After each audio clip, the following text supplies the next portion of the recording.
According to your Andromedan sources, there are 22 races originally colonized the Earth, the first race being the reptilians from Alpha Draconis. What was the nature of their colony?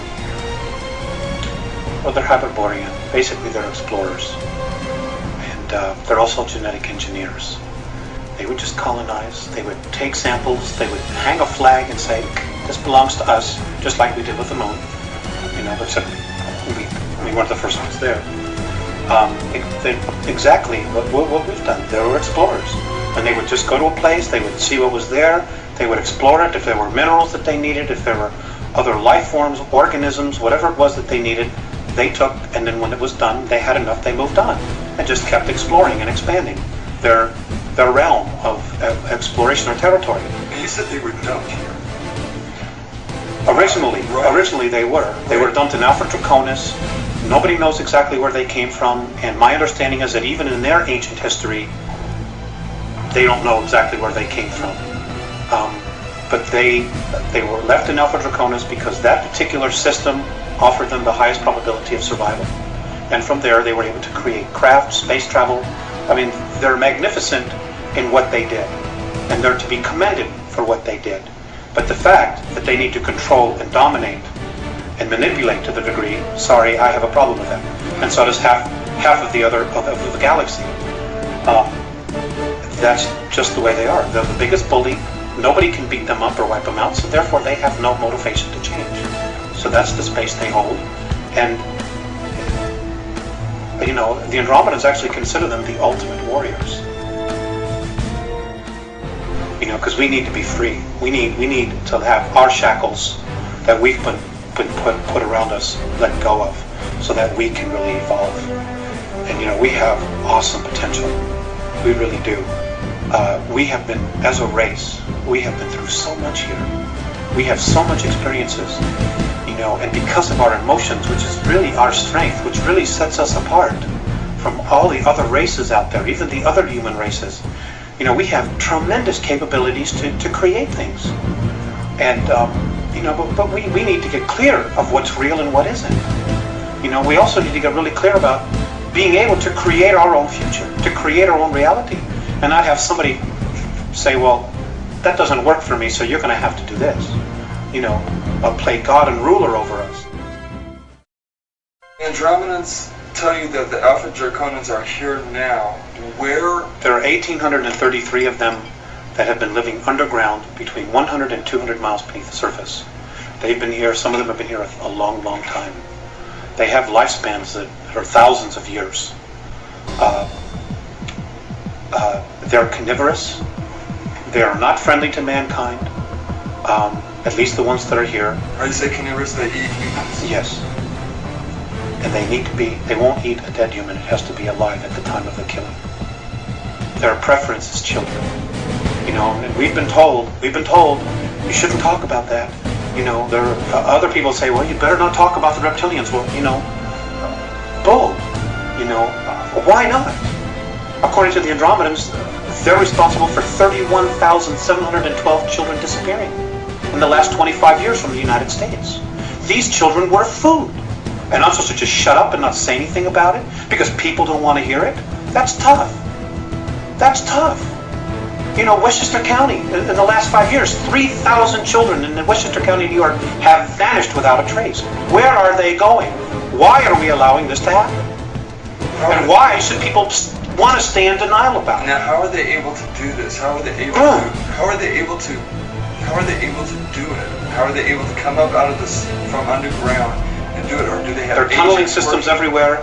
They're being helped by the Greys, and also there are groups within the higher echelon that are actually helping them acquire this. So human beings are abducting the kids and giving them to the Greys, who in turn give them to the Alpha Draconians? That's right. That's part of the deal. They won't come up as long as we feed them down there. You understand? It's about human beings selling themselves out. The echelon attitude here, the needs of the few outweigh the needs of humanity. And sorry, that just isn't right.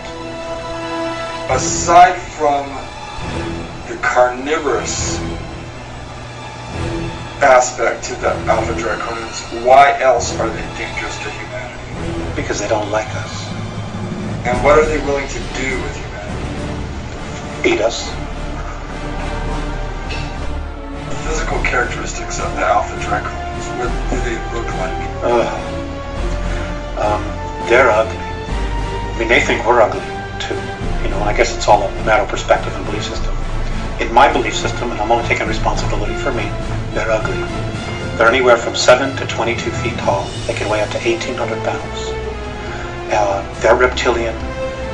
The longer, the ones that have stubby tails, if you see one that has no tail, he's of the warrior class, or the worker class. The longer the tail, the higher their rank. When you see one with long tails, with winged appendages, he's considered royalty. Whenever you see one, you ought to just run like him. You shouldn't approach it, you shouldn't provoke it, just get the hell out of its way, just get out of its way, just run. It is not something where man-to-man combat you're going to be able to deal with, because they apparently have the strength of 12, 15 men. They're incredibly quick, they're incredibly psychic, they know what you're going to do before you do it. And you know, if they get here in mass, we got real problems. Real problems.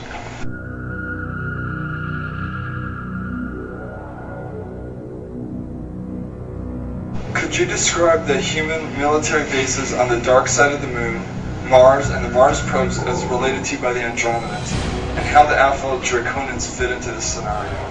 The Mars probes, the Russian and the US one, they're gone. They were destroyed. They're history. There's no secret here about, well, it's taking pictures privately. You know, and it doesn't matter whether you believe that or not, it's history. Okay. March of '89, the Russians took pictures. Mars was invaded. We had a human colony there of 300,000, so I'm told. One was underground, one was above ground, Adam and Eve. They are conquered, they're being taken over. The human beings that are from Earth, that volunteered or were kidnapped to go there, are in deep trouble. Many of them have already been eaten, some of them have already been killed. There is nothing we can do here as a race to help them. So Mars was conquered by the Alpha Draconians? That's right. They came in there. There's 100,000 of them there. They have approximately 2,111 scout craft there. They're in an area underground that is 64 square miles, known on Mars as the area of Tempe Terra. That's where their base is. It's an ancient base that they had. It's over 1 million years old, and the last time it was in full bloom was 317,000 years ago. Now, if we begin to train all our telescopes on that, are we going to be able to see activity going on there? I suppose that we would. I have a feeling that they already are seeing incredible amounts of activity, but they're not allowed to say it. They're just not allowed to say it. Nor, who's going to want to jeopardize going to jail, being ridiculed, being fired, giving up everything they have to come up and say, well, I'm an astronomer, and I was looking at Mars, and I saw alien craft, and I know there's a base there, and it's being conquered by reptilian aliens. Who's going to have the guts to come up and say it? Nobody in the power elite. Nobody wants to blow their mortgage. But somebody's going to have to, right? Well, yes. But eventually, it's going to be too late by the time they do it. Is that what you're thinking? Yes. And so, and that's exactly what the Andromedans are thinking.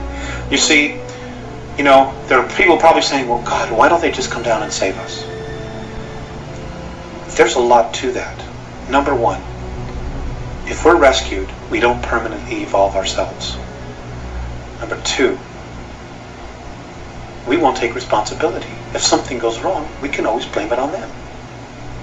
Number three, it doesn't just change our reality, it changes their reality as well.